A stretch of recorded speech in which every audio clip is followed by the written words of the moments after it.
21শে ফেব্রুয়ারিতে রাষ্ট্রপতিকে শহীদ মিনারে না যাওয়ার অনুরোধ জানিয়েছেন বিপ্লবী ছাত্র পরিষদ। ফ্যাসিবাদী আওয়ামী লীগ ও দোসরদের নিষিদ্ধের দাবিতে রাজু ভাস্কর্যে অবস্থান কর্মসূচি থেকে তারা এ দাবি করেন। এ সময় তারা আওয়ামী লীগকে নিষিদ্ধ সহ বিভিন্ন স্লোগান দেয়। তাদের দাবি, ছাত্র জনতার অভ্যুত্থানে রাষ্ট্রপতি হিসেবে তার নীরবতার পর তার শহীদ মিনারে যাওয়ার সুযোগ নেই। শহীদ মিনারে যেতে হলে তাকে আওয়ামী লীগ নিষিদ্ধ করে যেতে হবে বলেও মন্তব্য করেন তারা। এর আগে শিক্ষার্থীরা আওয়ামী লীগকে নিষিদ্ধ, রাষ্ট্রপতির পদত্যাগ সহ ৩ দফা দাবিতে আমরণ অনশন কর্মসূচি পালন করছে। টানা ৮ম দিনের মতো চলছে বিপ্লবী ছাত্র পরিষদের অবস্থান কর্মসূচি।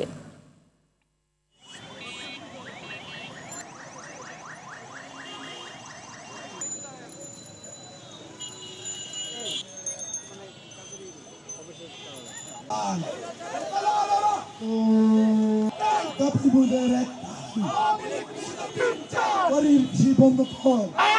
Go back. Go back.